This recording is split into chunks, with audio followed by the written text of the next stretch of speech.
Okay, ni feature nak launching 450X SR 50X. Ya, kaitannya. Boleh dua helmet juga ni.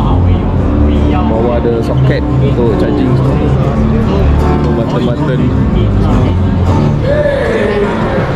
Kaki minyak tengah, tempat kaki nampak selesa, ada crash bar semua. Ada brake J1, single disc depan. Dia punya ada kamera depan.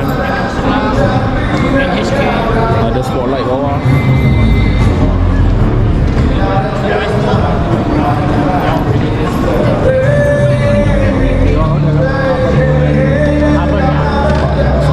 Exhaust 8 titik.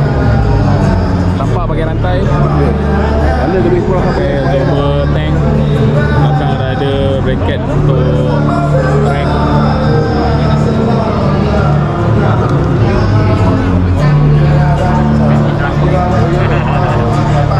Dekat 3 hari tu dia orang Belakang pun ada kamera juga. Pakai rim jari. Bosch SR450X J1 brake.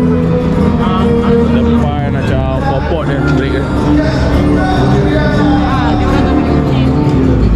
Ada handbrake, parking brake.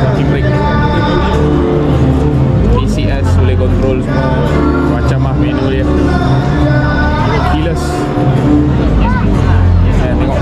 Tengok hidup tak hidup. Tak hidup dia kata bateri habis.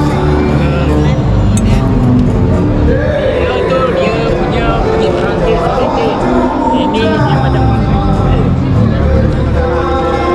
Brake belakang. Mesin belakang mesin. T-Max macam T-Max macam mesin punya. Ini tak ada lah. Enjin nampak macam ke bahagian depan sikit. Dia punya enjin tu piston depan.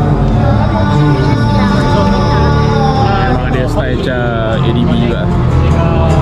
Feature banyak.